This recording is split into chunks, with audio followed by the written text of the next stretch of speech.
Bonjour à tous, et bienvenue dans Taz's Dossier Inexploré. Avant de nous aventurer dans les recoins sombres de l'histoire du Périgord, nous aimerions savoir d'où vous nous rejoignez. Prenez un instant pour nous indiquer dans les commentaires la ville depuis laquelle vous nous regardez, et l'heure qu'il est actuellement chez vous. Ce que vous allez découvrir aujourd'hui n'est pas une simple légende, mais une reconstitution méticuleuse, assemblée à partir de fragments oubliés, des archives de la gendarmerie, des extraits de journaux jaunis par le temps, et des témoignages qui ont survécu à l'oubli. Nous allons remonter le fil d'une affaire qui, en son temps, a glacé le sang de toute une région, une histoire où la banalité du quotidien servait de masque à une horreur inimaginable. Préparez-vous à plonger dans un passé où la terre, source de vie, était également devenue un linceul silencieux pour de nombreuses âmes perdues. Nous sommes en 1895, au cœur du Périgord noir, une région de la Dordogne où le temps semble être arrêté.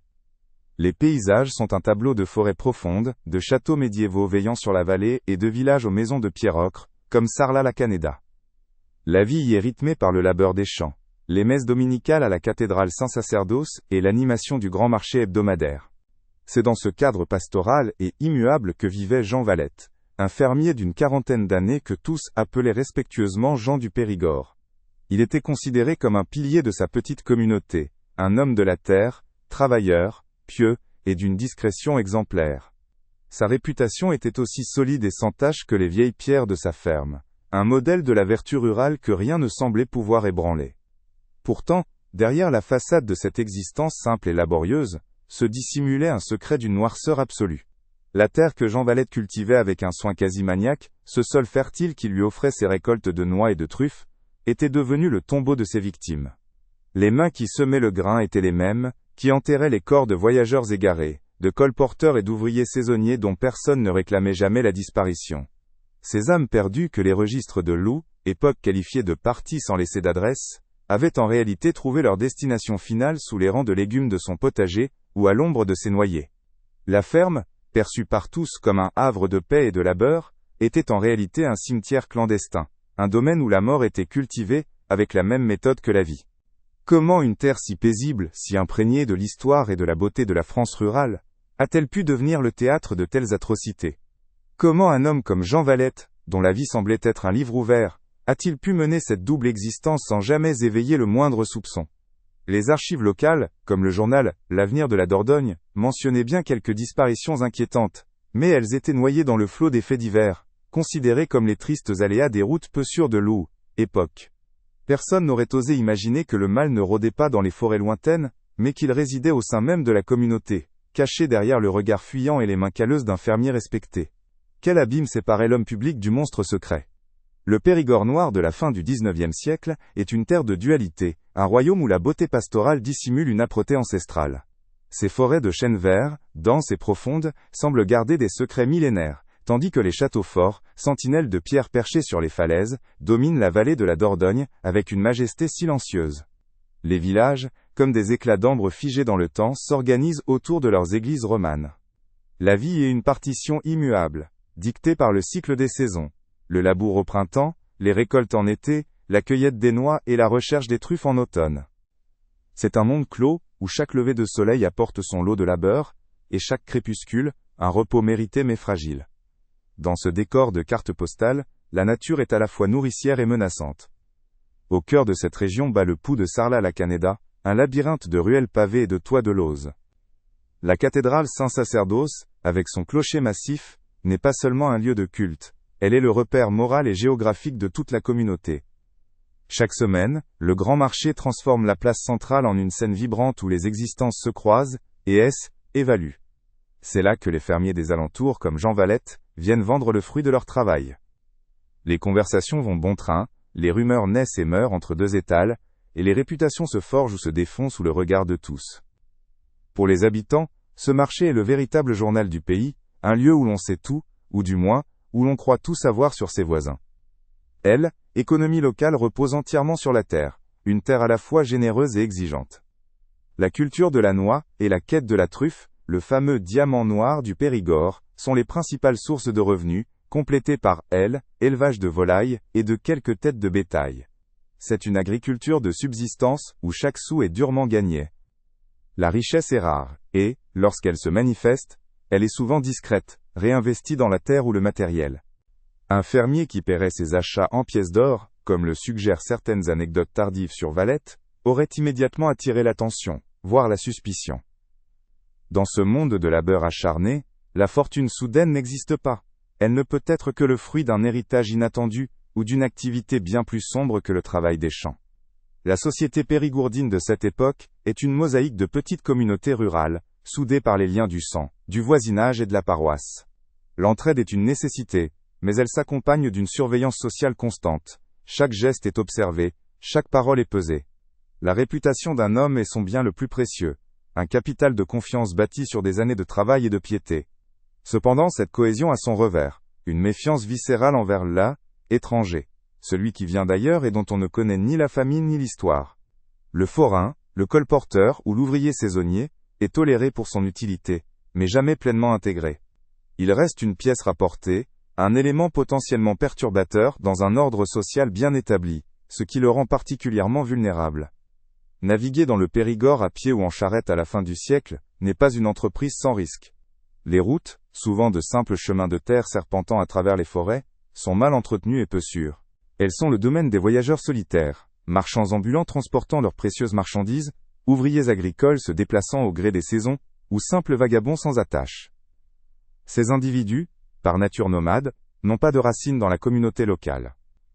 Leur passage est éphémère et leur disparition, si elle survient, ne provoque que peu de émoi. On l'attribue facilement au danger du voyage.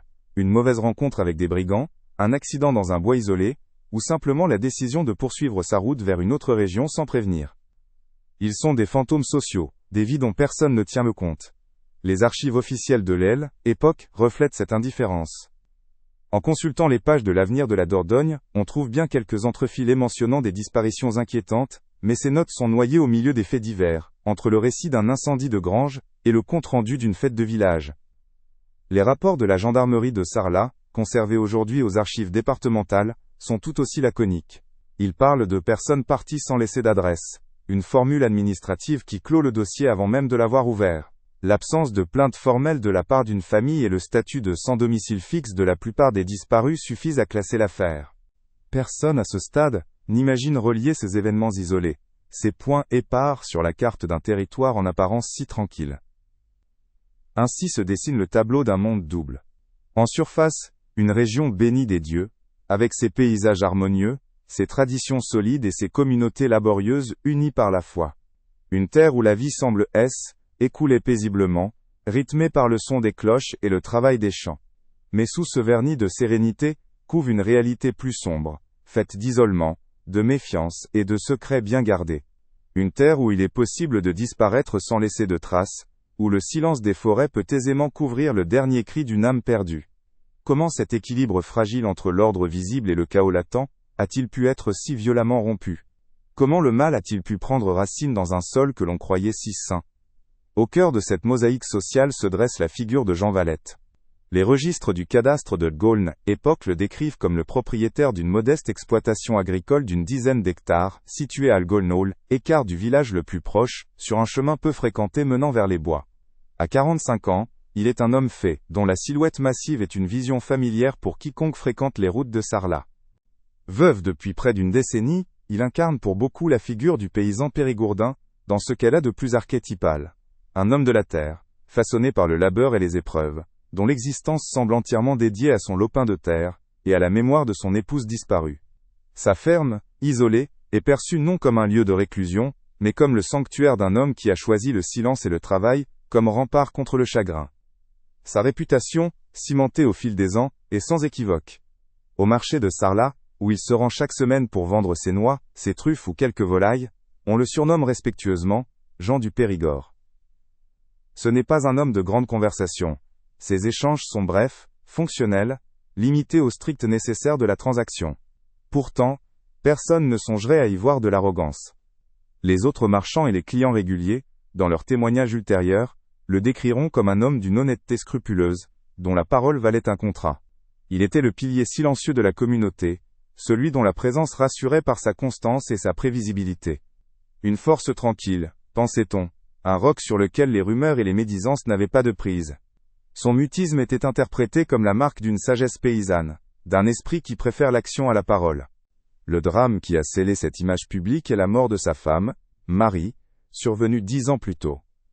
Les registres paroissiaux de Gournes, église Saint-Sacerdoce, mentionnent sobrement un décès dû à une fièvre soudaine et violente, une de ces maladies fulgurantes, qui emportait alors les plus robustes en quelques jours. La communauté a compati au malheur de Jean, admirant la dignité stoïque avec laquelle il a affronté cette perte. Il n'a jamais montré son chagrin en public, se réfugiant encore plus profondément dans le travail de sa terre. Cet événement a ajouté une touche de noblesse tragique à son personnage, faisant de lui un homme que le destin avait durement éprouvé mais n'avait pas réussi à briser. Sa piété, déjà connue, en parut renforcée. Le veuf éploré, entièrement dévoué à sa ferme et à sa fille unique, était devenu une figure presque héroïque de la résilience rurale. Pourtant, une ombre plane sur ce tableau édifiant, sa fille, Élise.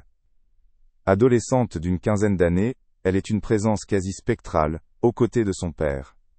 Les rares fois où elle l'accompagne au marché, elle reste en retrait, le regard fixé au sol, ne répondant aux salutations que par un murmure inaudible. Les voisins, dans les conversations de l'aile, époque, attribuaient cette attitude craintive à la sévérité de l'aile, éducation paternelle. Un père endurci par le deuil, disait-on, qui élevait sa fille, à la dure, sans la tendresse d'une mère. Sa tristesse et sa peur manifestes étaient perçues comme les conséquences logiques d'une enfance solitaire et d'un foyer sans joie. Personne n'imaginait que la terreur qui se lisait dans ses yeux, pouvait avoir une source bien plus directe et monstrueuse que la simple austérité d'un père veuf. La routine de Jean Valette est réglée comme une horloge, une mécanique immuable qui semble le protéger du chaos du monde extérieur. Ses journées sont consacrées au chant, du lever au coucher du soleil. Ses seules incursions dans le monde social sont la messe dominicale, où il occupe toujours le même banc au fond de l'aile, église, et le marché hebdomadaire. Il ne fréquente jamais les tavernes, ne participe pas aux fêtes de village, et refuse systématiquement les invitations à partager un repas. Cette discipline de fer, cette autarcie presque monacale, renforce son image d'homme sérieux et pieux. Pour la communauté, ce comportement n'a rien d'étrange. Il est la preuve d'un homme concentré sur ses devoirs, qui n'a pas de temps à perdre en futilité. Mais cette isolation volontaire, était-elle pas aussi la condition nécessaire pour préserver un secret inavouable ? Cependant, sous la surface lisse de cette réputation, quelques aspérités intriguent ceux qui prennent le temps d'observer. Le premier détail troublant, mentionné à mi-voix par plusieurs témoins, est son regard.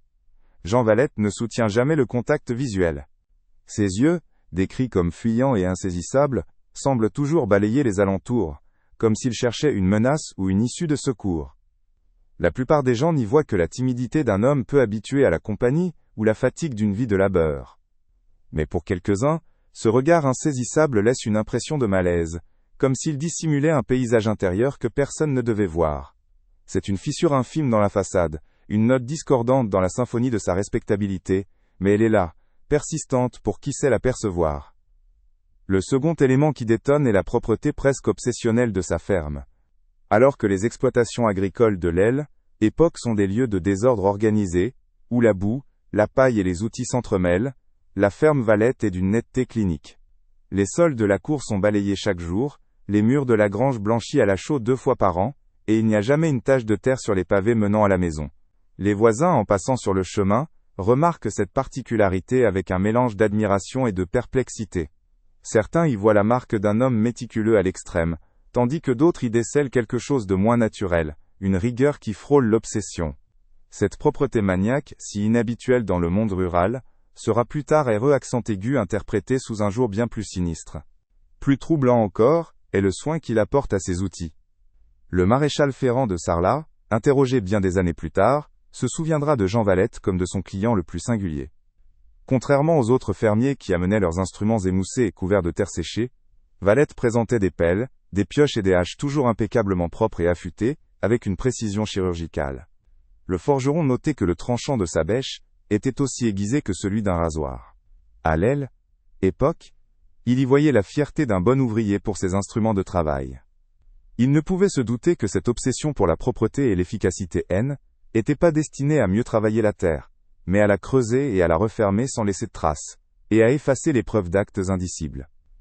Ainsi le portrait de Jean Valette se compose de 2 images superposées mais contradictoires. D'un côté l'homme public, le veuf respectable, le travailleur acharné, le pilier silencieux de la communauté, un modèle de vertu rurale. De l'autre, une collection de détails étranges, qui ne prennent sens que lorsqu'on les assemble. Un regard qui se dérobe, une fille terrorisée, une propreté maladive, et des outils d'une efficacité redoutable. Ces signes sont là, visibles de tous, mais personne ne les relit, personne n'ose imaginer la vérité qu'ils dissimulent. Quelle est la véritable nature de l'homme qui se cache derrière le masque de Jean du Périgord? Et que se passe-t-il réellement dans le silence de sa ferme isolée, une fois que les portes sont fermées, et que la nuit tombe sur la vallée? Le changement fut d'abord imperceptible, comme une variation infime dans la lumière d'un crépuscule d'automne. La réputation de Jean Valette, aussi solide et immuable que les pierres de sa ferme, commença à se fissurer de manière presque invisible. Il ne s'agissait pas d'accusations franches, ni même de doutes formulés à voix haute, mais plutôt d'une accumulation de murmures, de regards échangés au-dessus des étals du marché de Sarlat. Ces premières dissonances n'ont laissé aucune trace dans les archives officielles, car elles n'appartenaient que à la mémoire collective, ce registre impalpable où les impressions précèdent souvent les faits. La communauté, habituée à la silhouette prévisible du fermier, commença à percevoir, sans toujours se l'avouer, que quelque chose dans la routine de Jean du Périgord ne sonnait plus tout à fait juste. La méfiance, tel un lierre tenace, s'insinuait lentement dans les fondations de son image publique. La première anomalie, et la plus tangible, concernait l'argent. Dans une économie rurale où le troc était encore courant et où chaque sou était le fruit d'un labeur acharné, la circulation d'argent liquide était rare et toujours justifiée. Or, plusieurs commerçants de Sarlat commencèrent à remarquer que Jean Valette semblait disposer de liquidités inhabituelles pour un homme dont les récoltes, bien que de bonne qualité, restaient modestes. Il ne s'agissait pas de dépenses extravagantes, mais de petites transactions qui détonnaient. L'achat d'un outil neuf payé comptant, le règlement d'une dette sans discuter le prix, ou l'acquisition de semences de qualité supérieure. Ces détails, pris isolément, n'avaient rien d'alarmant, mais leur répétition commença à intriguer. D'où un simple fermier, veuf et sans héritage connu, pouvait-il tirer une telle aisance financière, si discrète soit-elle? L'anecdote qui cristallisa ses soupçons naissants fut celle rapportée par Auguste Dubois, un marchand de bestiaux réputé pour sa gouaille. Lors de la foire d'automne, il aurait vendu 2 porcelets à Jean Valette. Au moment de payer, le fermier, au lieu de sortir les habituelles pièces de cuivre et d'argent usées, aurait tiré d'une bourse en cuir une poignée de pièces d'or, des Napoléons luisants, comme s'il venait être frappé. La surprise du marchand fut totale. De telles pièces étaient une rareté, le trésor d'une vie pour la plupart des paysans. L'histoire, racontée le soir même à la taverne, fit le tour du pays en quelques jours. Elle se para de détails de plus en plus fantastiques. Mais son noyau restait le même. Jean Valette possédait de l'or. Une richesse qui ne pouvait décemment pas provenir de la vente de quelques noix et truffes. La réaction de la communauté fut partagée. La plupart, fidèles à l'image qu'ils s'étaient forgée de Valette, cherchèrent des explications rationnelles. Peut-être avait-il découvert un petit pécule caché par ses ancêtres, en retournant un champ, une de ces ouliesses comme on les appelait dans la région, ces jarres remplies de pièces que les anciens enterraient en temps de guerre. D'autres, plus pragmatiques, suggérèrent un héritage lointain et discret. Mais pour une minorité, cette histoire d'or sonnait comme une alarme. Elle s'ajoutait aux autres bizarreries du personnage, son regard fuyant, sa propreté maniaque, pour composer un portrait de plus en plus dérangeant. Le doute, une fois semé, ne demandait qu'à germer, attendant patiemment que d'autres événements viennent l'arroser et le faire grandir dans l'ombre de la respectabilité. Puis vinrent les disparitions, d'abord considérées comme de simples faits divers, des aléas tragiques mais banals de la vie nomade. Le premier dont on perdit la trace fut un colporteur italien du nom de Giovanni Bellini, un personnage haut en couleur, qui parcourait la campagne avec sa charrette remplie de rubans, de miroirs et de petites bondieuseries. Selon les derniers témoignages recueillis, il aurait été aperçu en fin d'après-midi sur le chemin de terre qui serpentait vers la ferme isolée de Jean Valette. Il n'arriva jamais au village suivant. Sa disparition fut signalée, mais l'enquête fut brève. Un étranger sans attache, probablement reparti vers son pays, ou victime d'une mauvaise rencontre dans les bois. Son nom fut consigné dans un registre, puis l'oubli fit son œuvre. Personne ne songea à interroger le fermier au bout du chemin.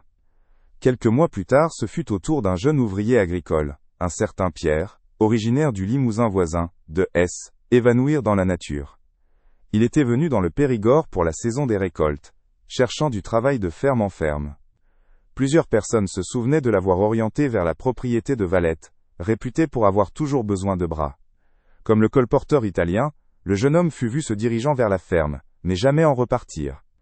Sa disparition causa un peu plus de émoi, car il était français, et sa famille s'enquit de lui. Mais là encore, l'absence de corps et de preuves tangibles mena à une impasse. On supposa qu'il avait trouvé une meilleure offre ailleurs, et qu'il avait poursuivi sa route sans prévenir. Les routes étaient longues et les communications difficiles, de tels départs impromptus étaient pas rares. Pourtant, ces événements laissaient des traces dans les archives, des indices silencieux attendant d'être reliés. Un rapport de la gendarmerie de Sarlat, daté de l'année précédente, en 1894, mentionne la disparition inquiétante d'un marchand de tissus parisien, un certain Monsieur Duval. L'homme, élégamment vêtu et portant une mallette de grande valeur, avait été vu pour la dernière fois dans la région, cherchant à vendre ses étoffes aux familles les plus aisées. Le rapport, laconique, conclut que sa dernière trace se perdait quelque part sur les routes secondaires entre Sarlat et les bois environnants. Le document fut classé, rejoignant la pile des affaires non élucidées. Une vie de plus, effacée du paysage, sans que personne ne s'interroge sur la géographie précise de cette disparition. Le journal local, L'Avenir de la Dordogne, se file écho de ces affaires dans ses colonnes, mais de manière diffuse et sans jamais établir de lien entre elles. Les articles évoquaient avec une prose romantique les dangers qui guettent le voyageur solitaire et les mystères que recèlent nos forêts profondes. Ces disparitions étaient traitées comme des fatalités, des histoires édifiantes sur les périls du voyage, et non comme les indices potentiels d'une activité criminelle récurrente. La presse, en traitant chaque cas comme un incident isolé, contribuait involontairement à maintenir le voile sur la vérité. Elle renforçait l'idée que le mal était une force abstraite et errante, tapie dans la nature sauvage, et non une présence concrète et sédentaire, cachée au cœur même de la communauté. Ainsi les pièces du puzzle macabre s'accumulaient sur la table, mais personne ne semblait encore voir l'image qu'elles formaient. Un colporteur italien, un jeune ouvrier agricole, un marchand parisien, 3 hommes de conditions et d'origines différentes, mais qui partageaient un point commun funeste. Tous étaient des étrangers à la région, des individus de passage dont l'absence ne créerait pas de vide immédiat au sein de la communauté locale. Et tous, sans exception, avaient été vus pour la dernière fois sur ce même chemin de terre, cette artère isolée qui menait à un seul et unique endroit, la ferme de Jean Valette. Le lieu, autrefois perçu comme un simple point sur la carte, devenait lentement, dans les faits, une sorte de terminus invisible. Cette succession d'événements, bien que non officiellement reliés, commença à instiller un malaise diffus dans l'esprit des habitants les plus proches. Une peur sourde, jamais formulée, s'installa. Les mères se mirent à interdire à leurs enfants de jouer près du chemin menant à la ferme Valette. Les voyageurs qui demandaient leur route étaient désormais orientés vers des itinéraires plus longs, mais jugés plus sûrs. Le nom de Jean Valette, autrefois prononcé avec respect, était maintenant souvent suivi d'un silence pesant, d'un non-dit chargé de suspicion. La communauté, sans en avoir conscience, commençait à isoler le fermier, à tracer un cordon sanitaire invisible autour de sa propriété. Comme si un instinct de survie collectif les avertissait d'un danger qu'ils ne pouvaient encore nommer. Les rumeurs autrefois centrées sur sa prétendue fortune prenaient désormais une tournure plus sombre. On se remémorait la propreté obsessionnelle de sa ferme non plus avec admiration, mais avec une pointe d'inquiétude. On accent aigu interprétait le regard fuyant de sa fille Élise, y voyant non plus de la timidité, mais une terreur profonde. Chaque détail anodin du passé était réexaminé à la lueur de cette nouvelle angoisse. Était-ce là de simples coïncidences, les tristes hasards d'une époque incertaine où la vie d'un homme avait peu de valeur? Ou bien ces signes épars étaient-ils les pièces d'une mosaïque effroyable que personne, par peur ou par incrédulité, n'osait encore véritablement assembler? Le malaise qui flottait sur la communauté, jusqu'alors impalpable comme une brume matinale, commença à se solidifier. Les rumeurs, autrefois chuchotées entre 2 étals, prirent une consistance plus grave, se transformant en interrogations silencieuses et en regards lourds de sens. Ce ne fut pas une enquête officielle, du moins pas encore. La gendarmerie de Sarlat, en l'absence de plainte formelle ou de preuves matérielles, restait inactive, se contentant de classer les disparitions comme des fatalités isolées. L'investigation naquit ailleurs, dans le secret des consciences, menée par des figures morales du village qui, par leur position, étaient les dépositaires des angoisses collectives. Le premier à franchir le pas, à tenter de donner un nom à cette peur sourde, fut le curé de Saint-Sacerdoce, le père Michel, un homme dont la bienveillance n'excluait pas une profonde connaissance de la nature humaine, et de ses recoins les plus sombres. Le père Michel, dans le secret du confessionnal, avait entendu les péchés et tourments de plusieurs générations de Périgourdins. Il connaissait, dit-il, âme de son troupeau, ses faiblesses, ses remords, ses espoirs. C'est à l'aune de cette expérience qu'il commença à reconsidérer la figure de Jean Valette. Dans un entretien officieux, consigné bien plus tard dans les notes préparatoires au procès, il confia son trouble. Les confessions du fermier étaient d'une vacuité déconcertante. Alors que les autres fidèles luttaient avec leur conscience, Valette récitait sa liste de péchés véniels avec une régularité mécanique, sans la moindre inflexion de regret ou de doute. Était comme écouter un automate réciter une leçon apprise par cœur, une coquille vide de toute spiritualité, déclara le prêtre. Il n'y avait jamais de lutte, jamais de véritable contrition. Pour le père Michel, cette piété de surface était plus inquiétante qu'une absence totale de foi. Était un masque. Ce sentiment fut corroboré par un témoignage tout aussi informel mais tout aussi troublant, celui de l'aubergiste, dont l'établissement se trouvait sur la route principale, à quelques kilomètres de la ferme Valette. Interrogé par le prêtre qui cherchait à apaiser ses propres doutes, l'homme se souvint parfaitement d'un voyageur, un colporteur à l'accent chantant, qui était arrêté pour se désaltérer quelques mois plus tôt. Étranger, joyeux et volubile, lui avait demandé la direction de la ferme de Jean du Périgord, expliquant qu'il espérait lui vendre quelques articles de mercerie. L'aubergiste lui avait indiqué le chemin de terre, le regardant scène, éloigné avec sa petite charrette. Il ne l'avait jamais revu. À époque, il n'y avait pas prêté attention. Mais maintenant, cette dernière image prenait une signification sinistre. Et si le danger ne rôdait pas dans les bois obscurs, comme le voulait la légende? Et si les gens ne disparaissaient pas en chemin, mais précisément arrivaient à destination? L'arrivée d'un nouveau maréchal des logis à la gendarmerie de Sarlat allait changer la dynamique de l'affaire. Le jeune homme, fraîchement muté de Bordeaux, portait sur le monde rural un regard neuf, dénué des préjugés et des habitudes locales. Ambitieux et formé aux nouvelles méthodes d'investigation, il fut frappé par la série de dossiers classés sans suite concernant des personnes parties sans laisser d'adresse. Là où ses prédécesseurs ne voyaient que des incidents malheureux et sans lien, il décela une récurrence géographique troublante.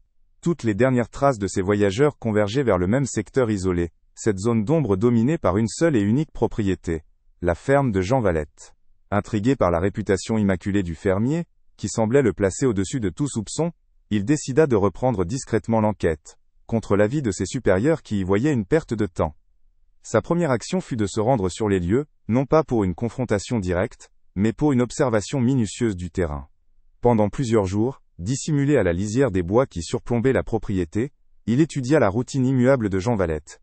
Il nota la propreté obsessionnelle de la cour, le silence pesant qui régnait sur l'exploitation, et la silhouette craintive de la jeune Élise, qui semblait glisser le long des murs comme une ombre. Rien d'ouvertement criminel, mais une atmosphère d'une tension anormale, une discipline de fer qui semblait viser à maintenir un contrôle absolu sur l'environnement. Le gendarme sentait que la façade était trop parfaite, que le moindre grain de sable dans cet engrenage bien huilé pourrait révéler une fissure. Il décida de ne plus se contenter d'observer, mais de chercher activement ce grain de sable. C'est en arpentant le périmètre de la propriété, le long d'un fossé boueux rendu glissant par les pluies d'automne, qu'il fit sa première découverte. Un éclat métallique attira son regard, à moitié enfoui sous une couche de feuilles mortes.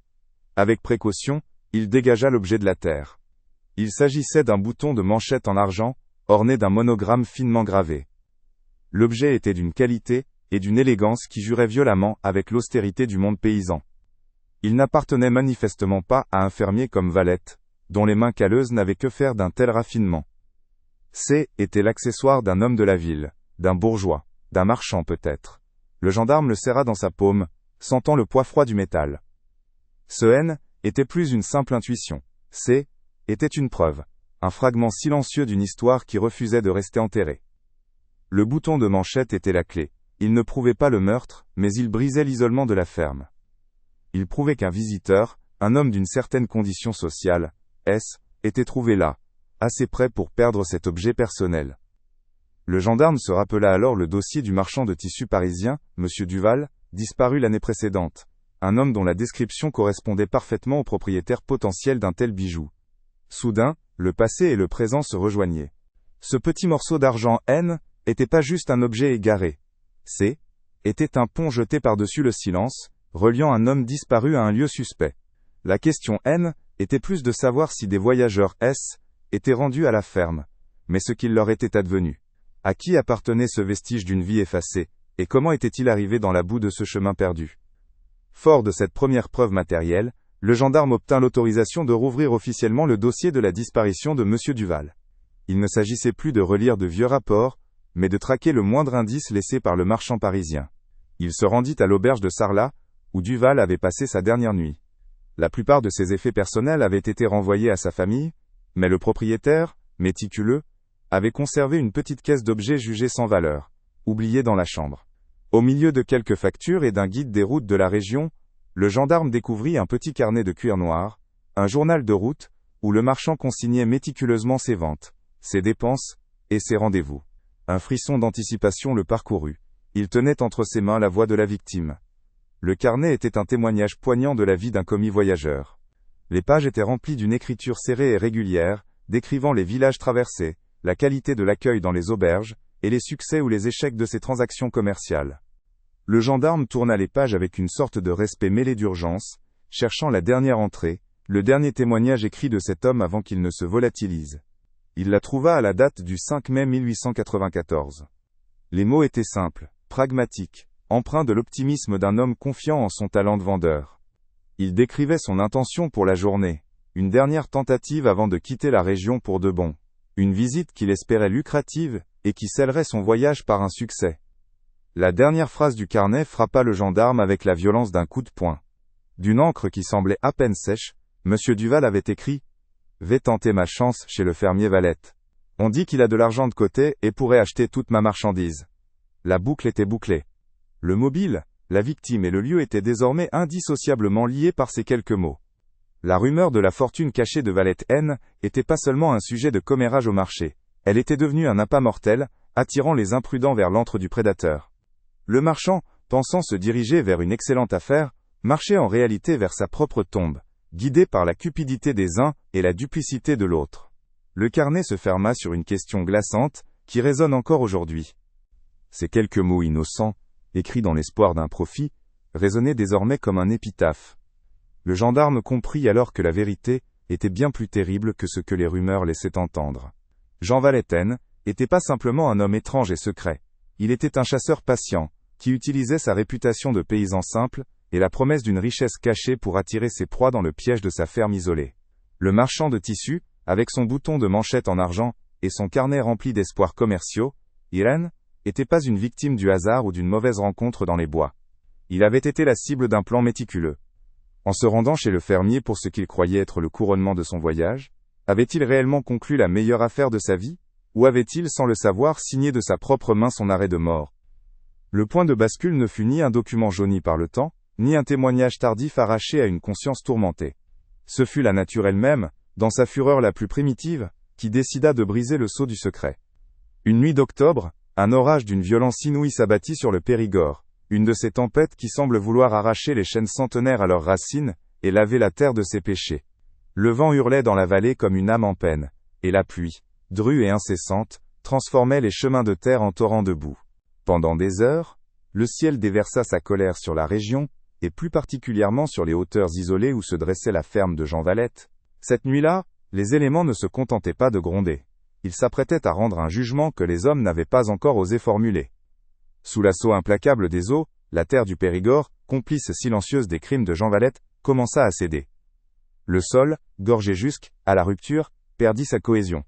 Ce fut un bruit sourd, un grondement profond venu des entrailles du sol, qui marqua l'instant de la trahison. Un pan entier du verger, là où les noyers puisaient leur sève dans un terreau si particulier, glissa lentement le long de la pente, emportant avec lui des tonnes de terre détrempée. Le glissement de terrain laissa derrière lui une cicatrice béante, une plaie ocre, dans le flanc de la colline. La terre, qui avait si méticuleusement servi de linceul pendant des années, venait de se déchirer, exposant aux yeux du monde, ce qu'elle n'aurait jamais dû contenir.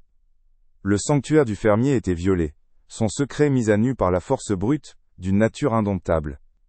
Ce ne fut pas un voisin alerté par le bruit, ni le jeune gendarme lors d'une ronde, qui fit la découverte. Le premier témoin de l'horreur fut sa propre fille, Élise. Terrée dans la maison, elle avait passé la nuit à écouter la furie de la tempête, chaque coup de tonnerre résonnant comme un écho de la violence silencieuse qui régnait entre ses murs.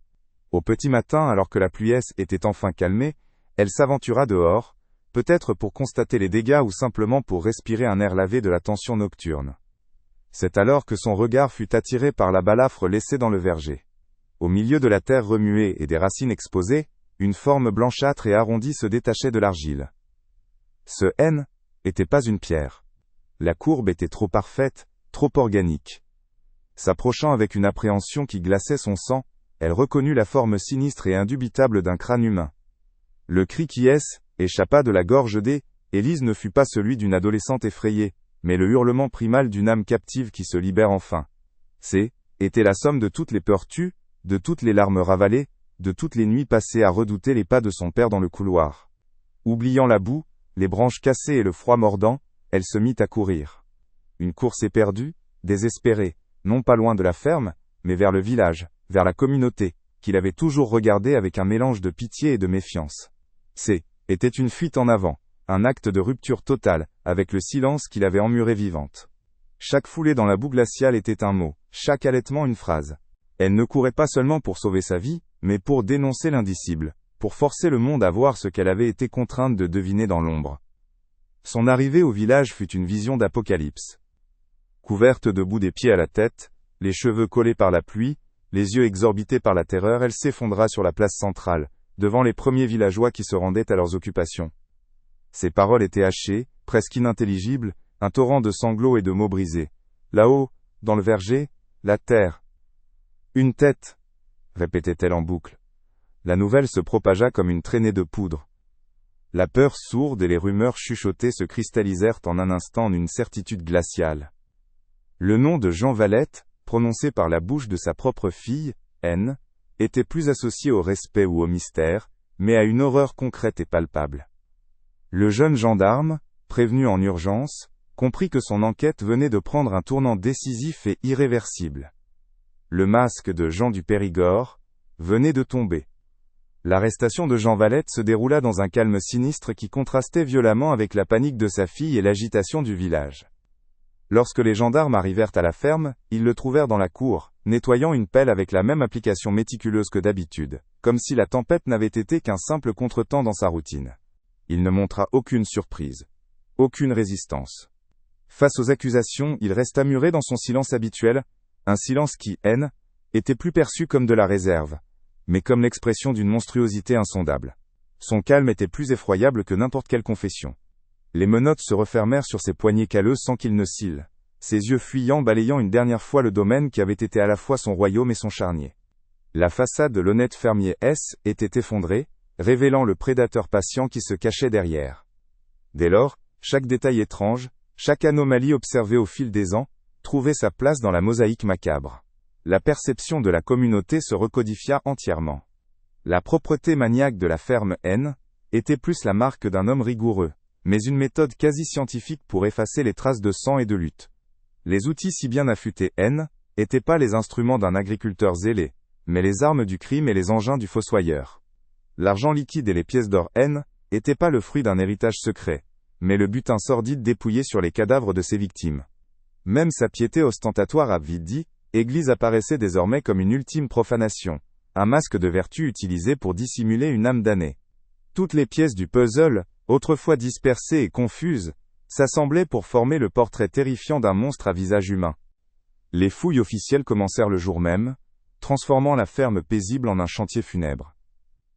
Sous le regard horrifié des villageois tenus à distance, les gendarmes et quelques volontaires commencèrent à retourner la terre du verger, puis celle du potager. La pelle de Jean Valette, désormais pièce à conviction, fut remplacée par des dizaines d'autres, qui ne plantaient plus la vie mais exhumaient la mort. Le crâne découvert par Élise N était que la préface d'un livre macabre, dont personne ne pouvait encore imaginer l'ampleur. Chaque coup de pioche dans ce sol fertile et meurtrier faisait retenir le souffle, chaque motte de terre retournée pouvait révéler une nouvelle victime, une nouvelle histoire brutalement interrompue. Combien d'autres secrets la terre de Jean Valette s'apprêtait-elle à livrer? Le sol, enfin, commençait à parler. Les fouilles qui suivirent l'arrestation de Jean Valette transformèrent la ferme en un théâtre macabre, une scène d'archéologie funeste sous le ciel bas du Périgord. Le choc initial laissa place à une horreur méthodique, alors que chaque coup de pelle dans le sol fertile du verger et du potager ramenait à la surface les vestiges d'une vie volée. Les restes de plus d'une dizaine de corps furent exhumés, certains à peine enfouis, d'autres réduits à l'eau, état de squelettes entremêlés aux racines des noyers. Le village, tenu à distance par un cordon de gendarmes, assistait en silence à la profanation de sa propre innocence. Pendant ce temps, Jean Valette, enfermé dans sa cellule, restait muré dans un silence de granit, son mutisme ajoutant une couche de terreur à l'atrocité des découvertes. Il n'offrait aucune explication, aucun remords, laissant les eaux parler pour lui, témoignant d'une décennie de prédation invisible au cœur même de la communauté. Le procès de celui que la presse nationale surnommait désormais « le monstre de Sarlat » s'ouvrit dans une atmosphère électrique. L'affaire, basée presque entièrement sur des preuves matérielles et des témoignages indirects, s'annonçait complexe. L'accusation peinait à construire un récit cohérent face à un accusé qui refusait de prononcer le moindre mot. Son silence était une forteresse, un défi lancé à la justice des hommes. Les avocats présentaient les objets retrouvés sur les lieux, les carnets de route des victimes. Mais sans la confession du bourreau, le mobile restait une énigme. Était-ce la cupidité, la folie pure? Le public, venu de toute la France, se pressait dans la salle d'audience, cherchant dans le regard vide de Valette, une réponse qui ne viendrait jamais. La culpabilité semblait évidente, mais l'absence de pourquoi laissait un vide angoissant, transformant le procès en un spectacle sur la nature insondable du mal. Alors que le procès s'enlisait dans les conjectures, les enquêteurs, obstinés, retournaient une dernière fois la ferme à la recherche d'un indice décisif. C'est en démontant le vieux plancher de la grange, rongé par l'humidité et le temps, qu'ils firent une découverte qui allait faire basculer l'affaire une seconde fois. Dissimulée sous une lame de chêne, dans une cavité creusée à même la terre battue, se trouvait une petite boîte en fer blanc, rouillée mais intacte. La tente était palpable. Contenait-elle le butin des victimes, les pièces d'or qui avaient alimenté les premières rumeurs? Avec une précaution infinie, le gendarme força la serrure. À l'intérieur, ni or ni bijoux, mais un objet bien plus précieux et bien plus dévastateur. Un petit journal intime, relié en cuir usé, dont les pages étaient couvertes d'une écriture fine et tremblante. Ce N n'était pas le journal de Jean Valette, mais celui de sa défunte épouse, Marie. La lecture du journal au tribunal provoqua une onde de choc, un silence si profond qu'on aurait pu entendre la poussière tomber. La voix de Marie Valette, ressuscitée d'entre les morts, racontait une histoire bien plus ancienne et plus intime que celle des voyageurs disparus. Les premières pages décrivaient un homme aimant, mais le ton changea bientôt, se teintant d'une peur sourde. Elle y consignait la noirceur grandissante de son mari, ses colères froides, et ses absences nocturnes inexpliquées. Puis vint la découverte fatidique. Une montre à gousset en or, un objet luxueux qui ne pouvait appartenir à Jean. Lorsqu'elle l'interrogea, il entra dans une fureur glaciale. Cette montre, comprit le tribunal, était la preuve du tout premier meurtre, commis bien avant que la série macabre ne commence, un crime dont la seule témoin était désormais sa propre femme, devenue un danger pour lui. La dernière page du journal était un testament et un acte d'accusation. D'une main fébrile, Marie avait écrit. Il m'a dit qu'il avait réglé le problème de l'homme à la montre. Maintenant j'ai peur qu'il veuille régler mon problème. Elle mourut 2 semaines plus tard, officiellement d'une fièvre soudaine. Mais le journal révélait une vérité encore plus sombre. Avant sa mort, terrifiée, Marie S. était confiée aux autorités de l'Aile, époque, le maire et l'ancien maréchal des logis. Elle leur avait montré la montre, suppliant leur aide. La réponse, consignée dans son journal, fut un coup de poignard. Il l'avait traitée d'hystérique, lui ordonnant de rentrer chez elle, et de ne pas salir la réputation d'un homme aussi respectable que son mari. Pour préserver la paix sociale, et l'honneur d'un notable, ils avaient choisi de l'ignorer, la renvoyant à son bourreau, et signant ainsi son arrêt de mort. Cette révélation fut la seconde déflagration. Le monstre N était pas né de la solitude, il avait toujours été là, et sa première tentative avait été étouffée par la complicité passive de ceux qui auraient dû le stopper. La culpabilité N était plus celle d'un seul homme, mais celle d'un système, d'une communauté qui préférait le silence à la vérité. Jean Valette avait pu continuer à tuer pendant une décennie parce que son premier crime avait été effacé par la lâcheté des notables locaux. Le procès changea de nature. Ce N était plus le jugement d'un tueur en série, mais celui d'une société entière, de sa morale et de ses arrangements silencieux. L'horreur N était pas seulement dans la terre du Verger, mais dans le cœur d'une ville qui avait choisi de ne pas voir. Combien d'autres secrets, combien d'autres victimes cette façade de respectabilité avait-elle permis de dissimuler? Aujourd'hui, sur l'emplacement exact où se dressait autrefois la ferme de Jean Valette, il ne subsiste plus rien. La bâtisse et ses dépendances ont été rasées il y a près d'un siècle, dans une tentative désespérée de la communauté pour effacer la cicatrice physique et morale laissée sur le paysage. L'endroit est désormais un simple champ, une parcelle de terre que les cultures modernes ont reconquise, mais que la mémoire collective continue de contourner. Les habitants les plus âgés de la région, héritiers d'une peur transmise de génération en génération, désignent encore ce lieu d'un nom qui n'est inscrit sur aucune carte, le champ du fossoyeur. Malgré les labours et les semences, la terre semble y être plus sombre, plus lourde, comme si elle refusait d'oublier le poids des corps qu'elle a si longtemps gardés, un sol fertile à jamais souillé par le sang et le silence. Pourtant, la nature a repris ses droits avec une indifférence souveraine. Les herbes sauvages ondulent sous le vent et les noyers, descendants de ceux qui furent les témoins muets des atrocités, continuent de donner leurs fruits chaque automne.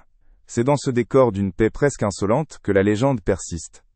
Certains soirs, lorsque le crépuscule étend ses ombres violettes sur la vallée de la Dordogne, et que le vent s'engouffre dans le feuillage, les anciens du village jurent qu'il est possible d'entendre un son particulier, distinct du murmure de la nature.